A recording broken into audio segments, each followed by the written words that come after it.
começando a dar boa tarde e pedindo aos bons amigos espirituais que estejam conosco para que possamos fazer esse encerramento do dia, desse evento que com tanto carinho esses amigos estão organizando para nós. E o Sérgio falou agora sobre que a caridade é sempre entre a gente e Deus. Eu lembrei que este trabalho aqui, não é? Ele fez uma abertura para o meu trabalho, porque este trabalho aqui, eu tive muita necessidade de colocar como conclusão de uma pós-graduação em espiritualidade na prática clínica, na minha prática de psicóloga, de consultório diário.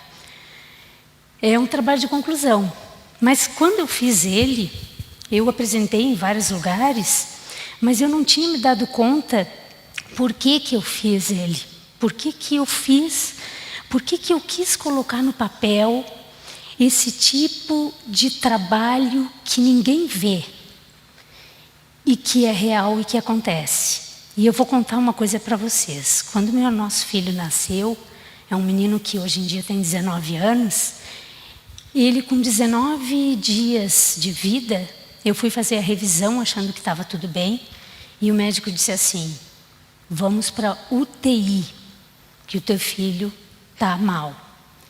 E o nosso filho estava com sepsemia, que é o pior tipo de bactéria que existe, e não estava instalado em nenhum órgão do corpo, ele estava pelo sangue, e não se sabia se ia se instalar ou não em algum órgão.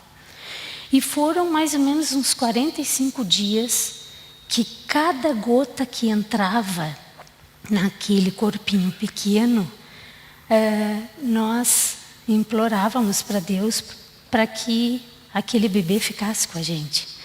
Nós já tínhamos 2 meninas e nascia o nosso filho. Então nós queríamos muito ficar com ele, mas também eu tive um dia lá que eu entreguei, porque eu me preocupava muito com a história de vida do Sérgio, porque ele tinha muitas perdas. Ele havia perdido 5 irmãos, mais pai e mãe, e eram muitas perdas. E eu pensava assim, se esse filho não ficar, ele vai desistir de ser a pessoa que ele é, de fazer o trabalho que ele faz. E eu fiquei com muito medo. E o nosso filho venceu. Mas naqueles dias que nós estivemos na UTI e que nós trouxemos a UTI para o quarto, porque a bomba eletrônica não funcionou, nós pedimos uma bomba manual de entrar o remédio pingando, porque a elétrica não tinha queimado e o nosso filho entrou em coma. E aí o Sérgio disse, vamos parar com essa bomba elétrica e vamos fazer uma bomba manual e nós vamos cuidar cada gota que vai entrar no corpinho dele. Nós vencemos isso aí. Nosso filho é maravilhoso, graças a Deus ficou com a gente. Mas aqueles dias na UTI, eu vi muitas pessoas despreparadas, desumanizadas. Agora o Sérgio fazendo a palestra e eu pensando neste trabalho, me veio isso de contar para vocês, porque eu fiquei pensando, eu acho que eu fiz esse trabalho nas UTIs porque eu quase perdi o meu filho. Eu não tinha me dado conta disso. E é a primeira vez que eu conto que realmente deve ser exatamente por isso. Eu quis contar o trabalho que eu e mais 3 amigas fizemos em UTIs de câncer de criança no Santo Antônio de Porto Alegre. Elas fazem de 15 em 15 dias. Eu posso, quando posso, eu estou junto. E faz 5 anos que nós fizemos em Pelotas, mais ou menos de 3 em 3 meses. Então, eu comecei a fazer essa especialização com o Emanuel Burke, com a Letícia Alminhanha, com o Alexander Almeida, com o Júlio Pérez, com 27 professores, assim, fantásticos, assim, com muita pesquisa na área da espiritualidade e da medicina. E aí eles disseram, e aí, Janine, o que tu vai fazer de trabalho de conclusão do curso? Eu disse, eu acho que eu vou contar as visitas que eu faço na UTI com minhas amigas. Porque as pessoas têm que saber que isso existe e que nós podemos fazer esse trabalho. Que mais mulheres e homens podem fazer esse trabalho. E aí eu coloquei Anjos do Amor, um relato de casos sobre a prática do bem, como pode auxiliar em pacientes pediátricos. E quem me orientou foi o Emanuel Burke.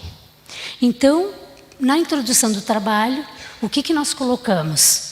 O processo da internação pode gerar impactos devastadores na vida de qualquer ser humano, tornando-se importante a criação de estratégias terapêuticas, a fim de promover o bem-estar e atender às dimensões físicas, psíquicas, culturais, espirituais, sociais e intelectuais, favorecendo a expressão do paciente e possibilitando a humanização e valorização do sujeito inserido no contexto hospitalar. O paciente não pode ser visto apenas como alguém que busca um tratamento médico, mas sim como um indivíduo que possui subjetividade, não é? Espírito, alma no caso, né, Sérgio? E necessita estar implicado na participação do seu processo de adoecimento e cura. Projetos que aliviem o enfrentamento e promovam a melhoria da qualidade de vida do paciente durante a hospitalização torna-se um passo fundamental. Então, um hospital, ele é muito assustador para uma criança. Ele é muito assustador para um pai e para uma mãe. Ele é muito assustador para um enfermeiro que está começando a vida. Ele é assustador porque não é o estado natural nosso da maior parte do tempo da nossa vida. Na maior parte do tempo da nossa vida nós estamos bem. Não é? A doença, a dor, o sofrimento são momentos da nossa vida que nós temos que passar. Então, de certa forma, há muitas décadas as pessoas estão preocupadas com isso, com a humanização, com a espiritualização das pessoas no ambiente hospitalar. Então, no Brasil, o ambiente hospitalar transmite ao paciente a sensação de temor frente ao tratamento. O Ministério da Saúde lançou uma política nacional de humanização de atenção e gestão do SUS, que se chama PNH, e que é uma política que tem princípios, métodos, diretrizes e dispositivos. Nesses dispositivos dessa política, a partir de 2010, incluíram as atividades complementares na medicina, que são todas essas atividades que lidam com a bioenergia, com a ludoterapia, com várias atividades que ajudam a criança, a facilitar o processo da criança, o enfrentamento da doença da criança no hospital. Então, as experiências traumáticas da criança com aquela dor, com aquela doença, com aquela passagem no hospital, elas diminuem porque esses projetos dentro dessa política, ela promove uma comunicação com a criança, ela prepara a criança para enfrentar essa situação difícil que é o tempo que a criança fica no hospital. E não é só a criança, é a família, são os profissionais de saúde, são todos que envolvem a internação. Crescente tendência na comunidade científica médica em publicar textos que afirmam a importância de desenvolver estudos que incluam a questão da espiritualidade na prática de profissionais na área da saúde. Há evidências de que as terapias complementares podem contribuir na melhoria da qualidade de vida em pacientes em processo de internação hospitalar. Necessidade de rehumanizar o ambiente hospitalar. As terapias complementares ganharam naturalmente espaço. Porque assim como o Javier, não é, o nosso amigo que falou hoje, não é? As pesquisas evidenciam que a espiritualidade, a caridade, todo o processo que acontece dentro da área da saúde é real.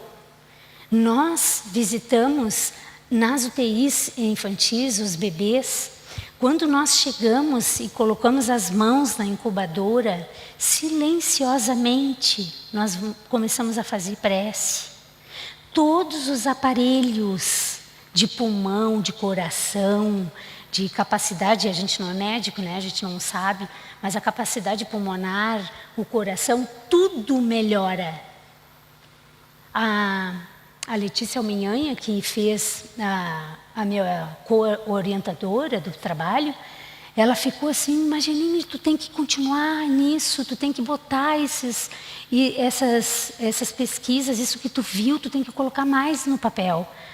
Porque eu trouxe 2 casos hoje, que rapidamente eu vou contar, mas existiu, olha, centenas de casos que a gente viu os aparelhos melhorarem só com a imposição de mãos e a oração silenciosa. Só isso.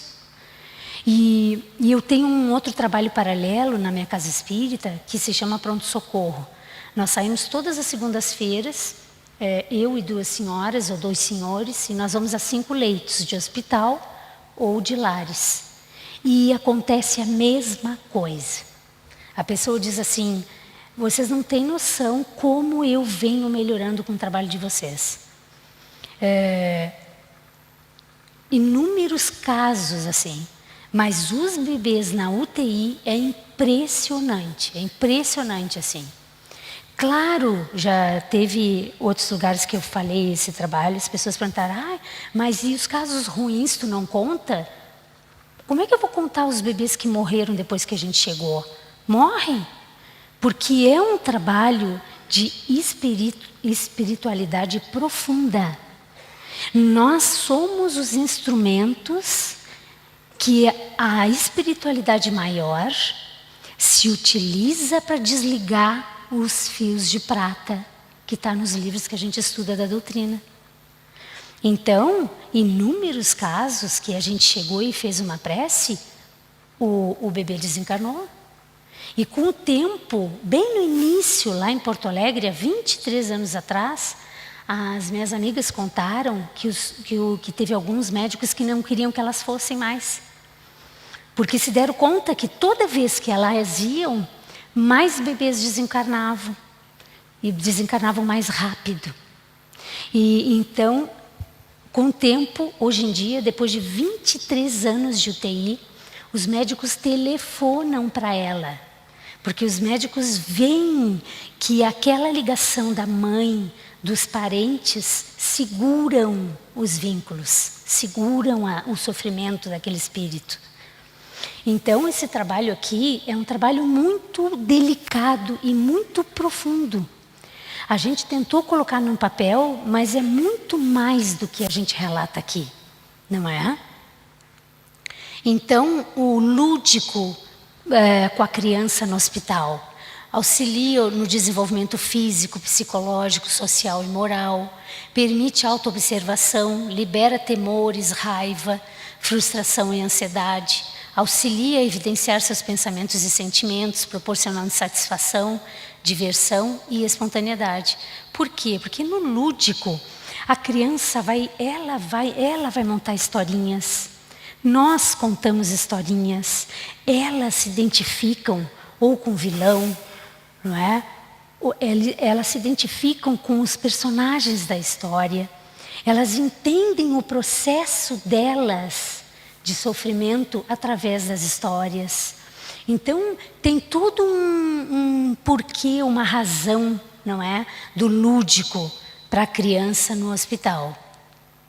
Tem a terapêutica do humor. Todas essas terapêuticas são atividades complementares que várias pessoas fazem dentro do hospital. Umas pessoas brincam, outras pessoas que são os doutores do riso, não é? Que fazem as crianças rir. É a terapêutica do humor, fácil, acessível e natural, melhora a qualidade de vida, alivia, mesmo que temporariamente, as experiências estressantes. O riso é um sintoma evidente de saúde física, mental, individual e coletiva. Nós nascemos naturalmente felizes. Se vocês veem uma criança brincando, ela é naturalmente feliz. Não é? Na nossa origem, nós somos felizes, alegres e leves. Se uma criança perde essas características, é porque alguma coisa aconteceu no ambiente dela que já começou a deixar esse pequeno espírito, essa pequena oportunidade como uma árvore que começa a crescer torta. Porque é impossível uma criança que é judiada, que é abusada, que é violentada, ela não crescer e repetir o que fizeram com ela. Não sei se vocês viram aquele filme A Cabana, ali mostra bem direitinho o pai revoltado, não é, com a filha que foi estuprada e assassinada, e ele revoltado com Deus, e Deus no filme é várias pessoas, uma hora é mulher, outra hora é um índio, e Deus diz para ele, mas isso não fui eu que criei, o mal não fui eu que criei, Deus respondendo, não é? O mal foi criado da falta de amor de vocês. Vocês é que se judiaram e criaram pais que judiaram de filhos e filhos que continuam judiando dos outros filhos. Então é muito interessante. E no hospital a gente vê isso. A gente vê muitos pais que estão começando a judiar dos filhos e os filhos adoecem para tentar salvar os pais. Tem um caso aqui que eu vou contar depois que vocês vão entender. Mas então o humor e o riso, ele é natural, não é? Ele deveria ser algo natural em nós.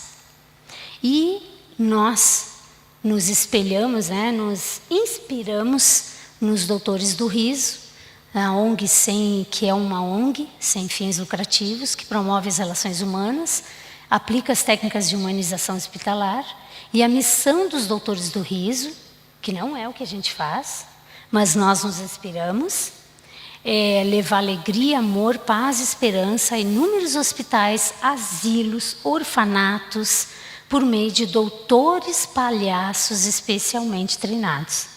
Tem uma ONG nacional que se inspiraram naquele médico do filme Patch Adams, que é o Doutores do Riso Internacional.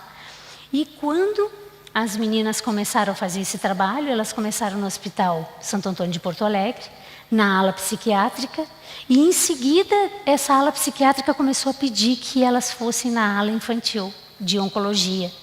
E aí elas pensaram, não, mas lá na ala infantil nós vamos se vestir de palhacinha, porque nós vamos ser melhor recebida. Então a inspiração veio desses irmãos aqui. Então as terapias complementares, elas cuidam de uma visão holística, não é? Do bio, do psíquico, do sócio e do espiritual do ser humano. São terapias utilizadas nas situações clínicas para reduzir os efeitos nocivos causados pela hospitalização da criança. A inserção dessas alternativas culminou com a aprovação das portarias em 2006, que foi a portaria 145, e 2017, que implementaram a Política Nacional de Práticas Integrativas e Complementares. Então, tinha um monte de gente dentro do hospital e a prefeitura, o governo começou a dizer assim, não, mas para aí, nós vamos ter que colocar isso tudo dentro de um projeto, dentro de uma política, porque não dá para fazer as coisas de maneira desorganizada. Então, foi para dentro dessa Política Nacional de Práticas Complementares. E aí surgiram, não é, que já existiam, dentro dessa política, as terapias de biocampo, que são formas de tratamento que visam afetar campos de energia que circundam e interpenetram o corpo humano. A de cima está ligada ao Reiki, Jorei. Eu não sei o nome assim, né, de muitas, mas são muitas terapias no campo físico e perispiritual que fazem uma ajuda, complementam a atividade médica muito, muito bom assim dentro dos hospitais.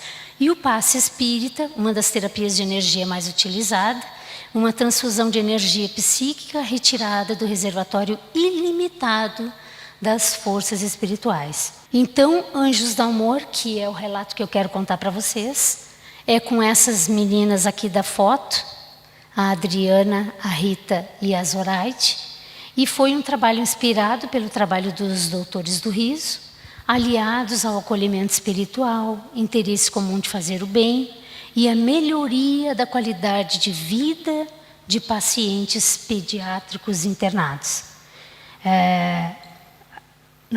Elas pensaram desde o início que aquelas crianças não podiam deprimir como deprimem. As crianças no hospital, como qualquer pessoa, deprime muito fácil. A depressão vem direto numa situação de sofrimento, de dor, de doença. Vem junto, não é? E a gente sabe que a depressão leva à morte também, né? Hoje em dia, muito mais ao suicídio. Então, são casos bem delicados. E o objetivo desse trabalho, né, foi relatar essa experiência para vocês, como tratamento complementar de pacientes pediátricos nos hospitais da cidade de Pelotas, discutindo a importância de ações relacionadas com o bem-estar psicológico e emocional dos indivíduos e dos familiares. Porque nunca é um atendimento só para criança. Existe um atendimento se é o avô que está cuidando do neto, se é a mãe, se é o pai. Às vezes os médicos vêm conversar com a gente, vêm fazer perguntas sobre espiritualidade, reencarnação, lei de causa e efeito. Eles veem que acontecem coisas que eles nunca viram, ou que eles nunca sabiam que podia existir. Então é bonito assim o despertar, não é? Que acaba acontecendo naturalmente. E os objetivos específicos foi divulgar essa história do grupo, né, das minhas amigas, relatar a experiência, discutir a importância de ações relacionadas com o bem-estar psicológico, emocional desses indivíduos e desses familiares, mediante o acolhimento espiritual, a partir de evidências científicas. Então, o trabalho teve dentro da PUC lá, com os colegas que fizeram mais 40 trabalhos, e divulgar isso aí a partir daqui, discutir a importância desses trabalhos e dessas evidências científicas que a gente vê e que tem que ser catalogada. E essas evidências, como a doutora Marlene sempre falou, né, Gilson, da gente trabalhar com pesquisa séria, da gente trabalhar anotando e colocando como foi a própria codificação da doutrina espírita, que ontem eu vi o filme, eu fiquei encantada, não é? O quanto ele sofreu para deixar essa doutrina maravilhosa para nós, mas sempre com o estudo sério, não é? A doutrina espírita passou, cada caso de mediunidade passou pelos passos que a ciência usa na pesquisa. Então isso é muito importante a gente entender, para a gente sempre falar de maneira séria, estudar os livros espíritas. Agora eu estou lendo O Brilho da Vida Eterna. E a Eusébia, no capítulo 9, ela está se preparando para deslocar a casa transitória de Fabiano de Cristo de uma região para outra. E ela está com um grupo grande de espíritos assim, superiores que estão tentando melhorar, que já estão ajudando outros espíritos. E ela comenta ali, e eu fiquei muito, muito interessada, porque ela comenta que esses trabalhos de ajuda ao próximo, nós deveríamos começar na Terra, porque nós desencarnamos e continuamos fazendo uma coisa que a gente já faz aqui. Nós começamos a fazer o trabalho voluntário aqui, desencarnamos e não vemos nenhuma diferença no sentido de trabalho ao próximo, de caridade espontânea. Então ela comenta, nós evoluímos na Terra e na erraticidade. Quando tu está ligado a um trabalho voluntário, tu estás ligada permanentemente nesse intuito de se melhorar para poder ajudar. Então ela comenta que a gente possa ler muito, que a gente possa entender muito, porque ela ali no livro, ela tem uma qualidade, uma faculdade que não é espontânea, de ler os painéis mentais daqueles espíritos em sofrimento. E o irmão que está com ela pergunta, mas como que tu tem essa facilidade de ler os painéis mentais? E ela disse, meu irmão, eu comecei há muitos séculos e por uma dificuldade que eu tive com meu pai, eu comecei a trabalhar esta capacidade. Então, lendo muito, estudando muito, atendendo muito, ajudando muito. E eu fiquei muito emocionada, porque eu me identifiquei com ela, não é? No sentido assim de, que bom que eu já estou nisso, não é? Que bom que eu já estou dentro disso, que eu estou estudando e que eu estou entendendo e que se eu partir hoje, eu já vou querer um hospital para trabalhar. Não é? Porque todos os dias da minha vida, eu acabo utilizando esse pensamento de que eu posso não estar mais aqui, eu acho que para viver melhor. Esses dias eu estava me perguntando, por que eu faço isso? E eu pensei, eu digo, não, eu acho que é para poder valorizar o dia, valorizar o turno, porque às vezes a gente sai de tardezinha do consultório muito cansada, e eu penso assim, vamos respirar, vamos agradecer a Deus por esse momento do dia, e quando eu chegar em casa, é um outro dia, é um outro turno, é à noite, vamos fazer outra coisa legal, porque a gente não sabe quando a gente vai partir. Não é? Então, eu acabo utilizando isso. Mas eu adorei o que a Eusébia deixou ali, não é? Então, os objetivos são esses. Foi uma pesquisa de abordagem qualitativa, porque não tem números, não tem assim números de doença, não é não. A pesquisa é narrativa autobiográfica, porque é uma história de atendimentos. E nós fizemos as atividades aqui no Hospital da UFPEL em Pelotas de 5 anos para cá. Mas as meninas fazem de 23 anos para cá. Nesses 23 anos, por cima, nós contamos 3.952 pacientes pediátricos atendidos da forma como a gente atende, assim, devagar, conversando. Às vezes um atendimento dura 3 horas. Depende do atendimento.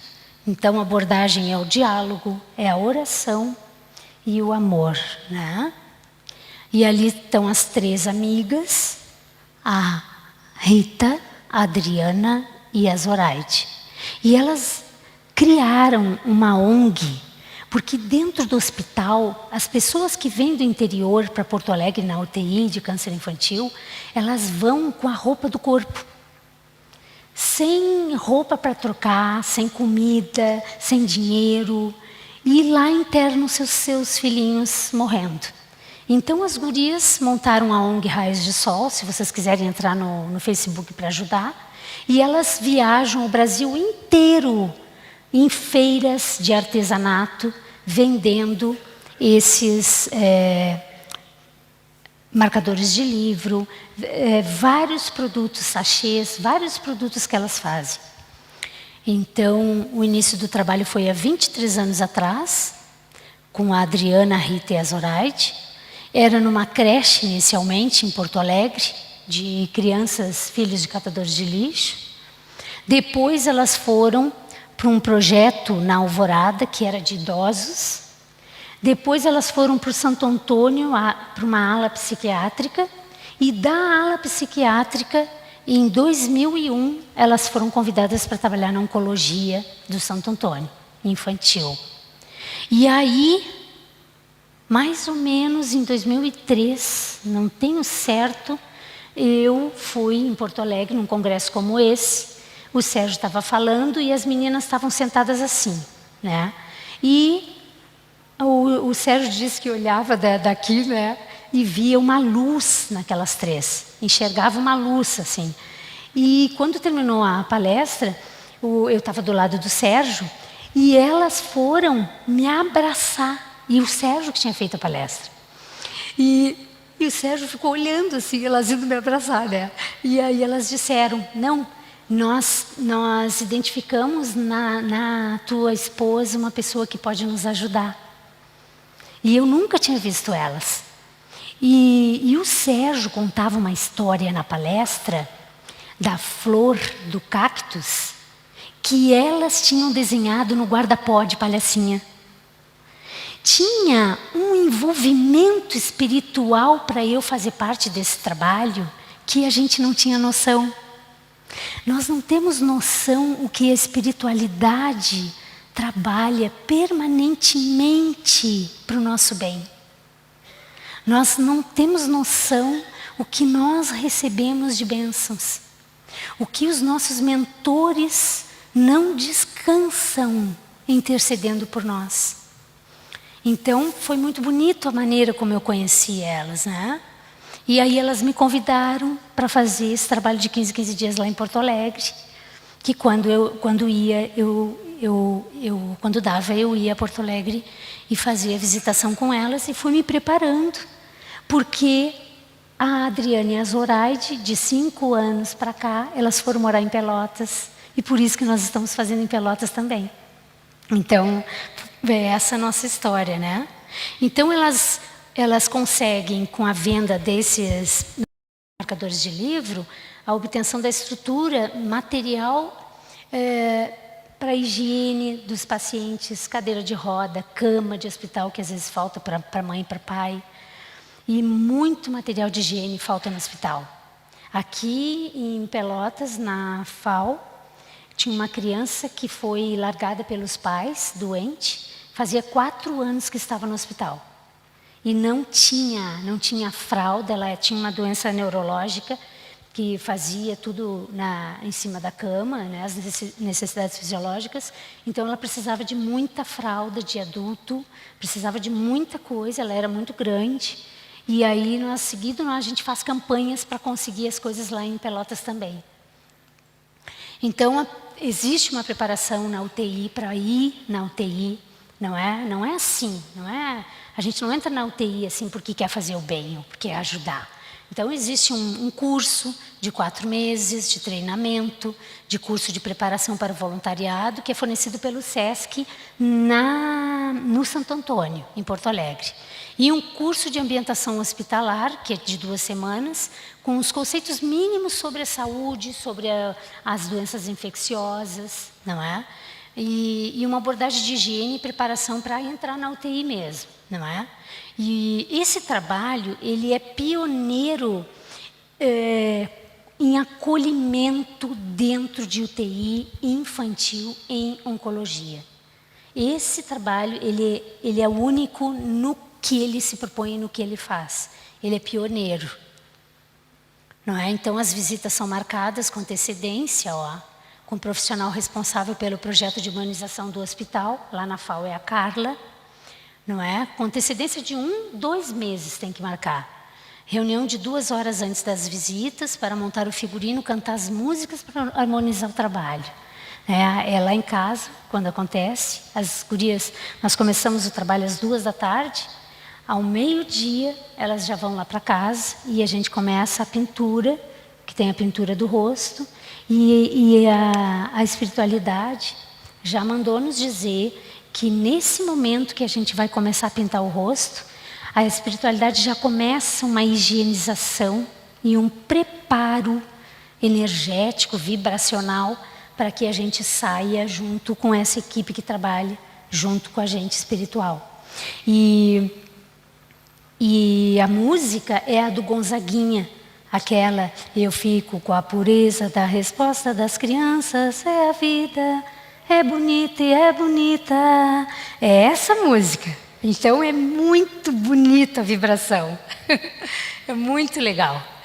Então a gente se reúne, se pinta, e coloca os guarda-pós e canta essa música para sair como uma prece. envolvidas pela hipótese de que o amor e as visitas podem alterar positivamente o estado psicológico e emocional dos pacientes e familiares. Rezamos e acolhemos com carinho os pacientes e pais e vimos os resultados positivos desse trabalho nos aparelhos que medem oxigenação e batimentos cardíacos, como eu havia falado. Então, tem 2 casos para finalizar, e esse é um menino que ele estava isolado no quarto, sem diagnóstico, estava em isolamento, não queria receber ninguém, e os próprios médicos diziam para nós, não entra, a família não quer nada, não quer ajuda, não entra.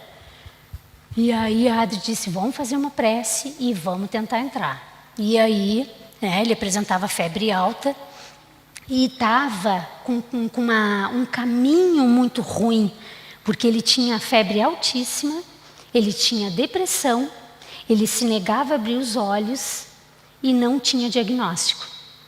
E a gente foi devagarinho, tateando a porta, abrindo a porta, devagarinho, tentando fazer aparecer e esconder, como a gente faz, mas ele não abriu os olhos.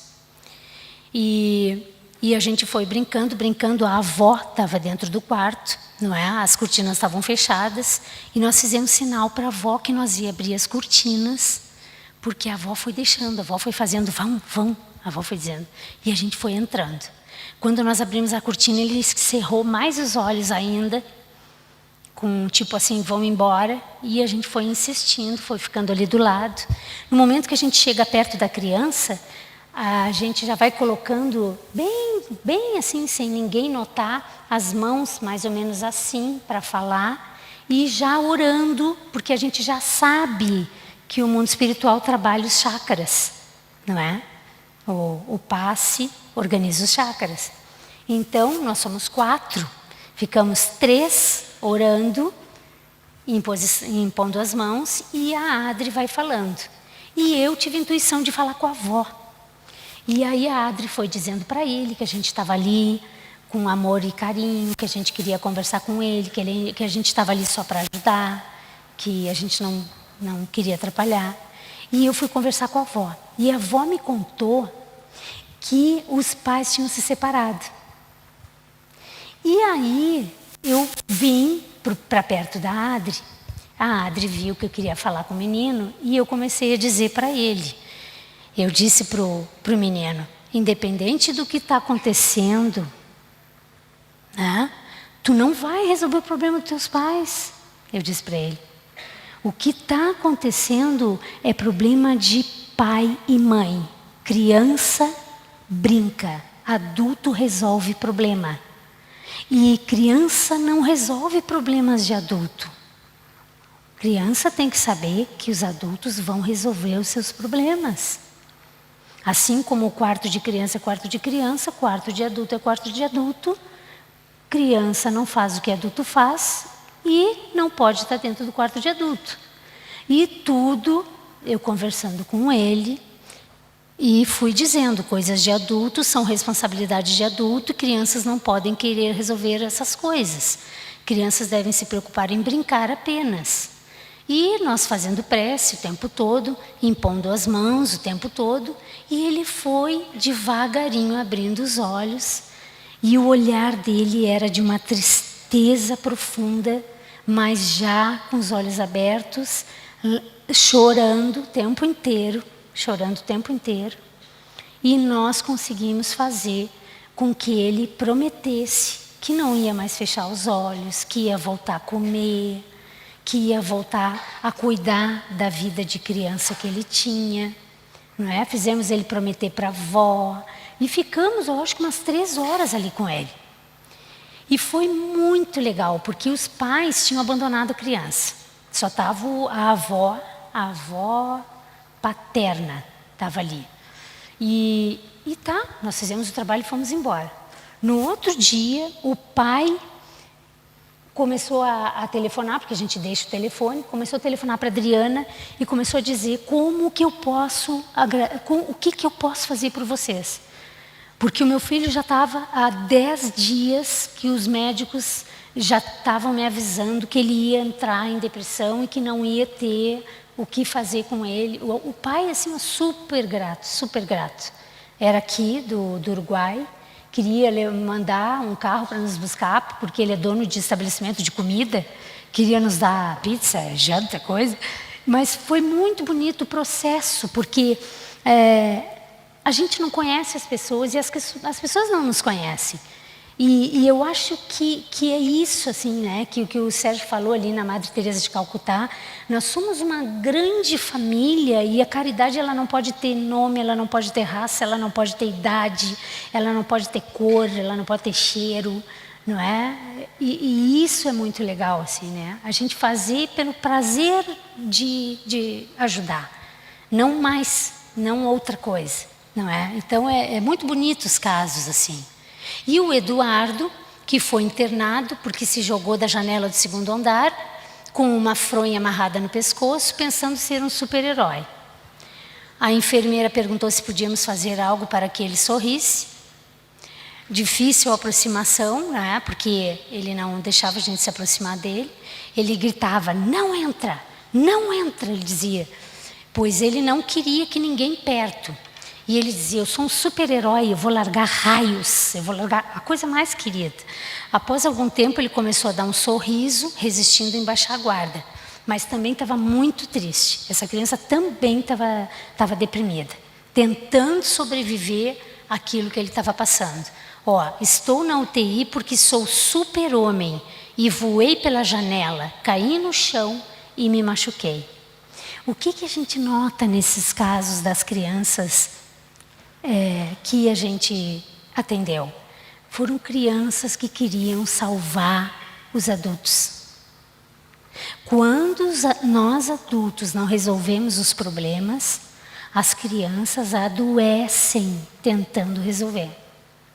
Então, hoje, isso que o Sérgio falou, né, da doença do vazio, da doença da carência, vocês imaginam como os lares não estão por a mídia, o celular, o computador, roubar esse espaço do olhar.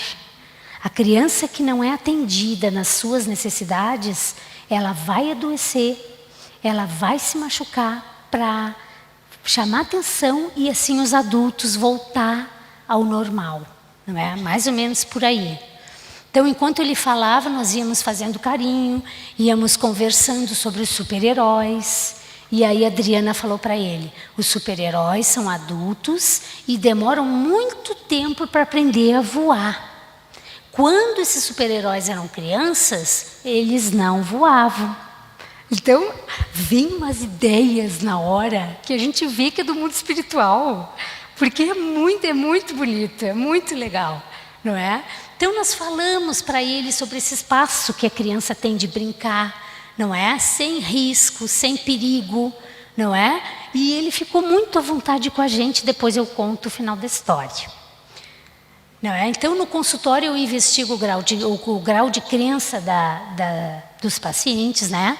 As experiências vividas de doença, de perdas na vida dos pacientes, pois eu compreendo que modificamos nossas vidas interna e externamente no nosso ser integral, não é? Físico, sócio, psíquico, espiritual.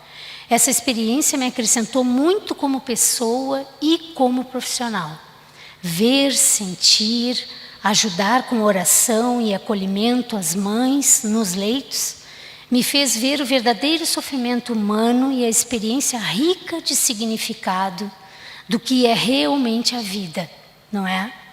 Aliar todo esse estudo e prática na minha vida foi o que a especialização me proporcionou. Escrever um pouco disso que eu vivo e poder falar mais do que eu escrevi, porque é muito mais do que eu escrevi, não é? E esse menino que se atirou do 2º andar, depois de 3 horas conversando, ele olhou para nós e ele disse assim, voltem, porque eu quero ser palhacinho quando eu crescer. Então foi muito bonito assim, né? Gostei muito. Ele disse, não quero ser mais um super-herói, eu quero ser um palhaço quando eu crescer. É muito bonito. E muito obrigada. Botei o Sérgio ali porque o Sérgio foi que fez eu conhecer elas. Obrigada.